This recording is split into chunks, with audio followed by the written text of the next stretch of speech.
Sono uscite dal lido di Giallonardo a Siculiana, in provincia di Agrigento, una trentina di tartarughine appena nate della specie caretta caretta che si sono subito tuffate in mare per trovare la loro libertà e crescere e ritornare. Chissà, grazie a una prima segnalazione ci si è subito attivati per controllare che tutto andasse bene secondo natura e così fino a poche ore fa sono state osservate le tracce delle tartarughine rivolte verso il mare, mentre qualcuno ancora si attardava in mattinata a guadagnare la libertà. Ancora una volta la natura segue il suo corso, ci regala un ulteriore segno che le cose devono andare per come deve essere. Non è un miracolo, è vita che è fatta di fatica e di soddisfazioni. Natura selvatica, non altro, l'ambiente naturale è quello che è. Spesso leggiamo di chi scambia gli animali selvatici per i propri animali d'affezione, che trattano come peluche. La natura va osservata, magari qualche volta anche aiutata, ma con quella delicatezza che si impone quando siamo di fronte al mistero dell'essere.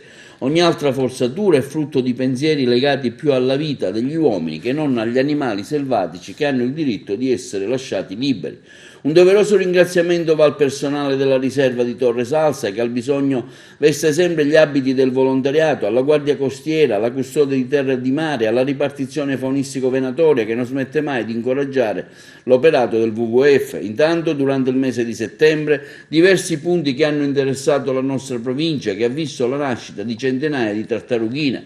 Tra questi, per ricordare qualcuna, il lido di Cannatello ad Agrigento il 3 settembre, ben 69 ne sono nate su 117 deposte da mamma tartaruga. Il 4 settembre a Ribera hanno visto alla luce oltre 59 tartarughine in zona Pietre Cadute, 79 quelle deposte, altre 91 al lido di San Leone ad Agrigento il 14 settembre scorso su 100 uova deposte. A Porto Empedocle un centinaio, a Licata 86 nuove nascite. Grande soddisfazione è stata espressa dal presidente del WWF Sicilia Area Mediterranea, Giuseppe Mazzotta, che ha affermato come il volontariato nel WWF è gratuito, come offrirsi alla natura perché il pianeta Terra ritrovi quell'equilibrio necessario alla sopravvivenza dell'umanità.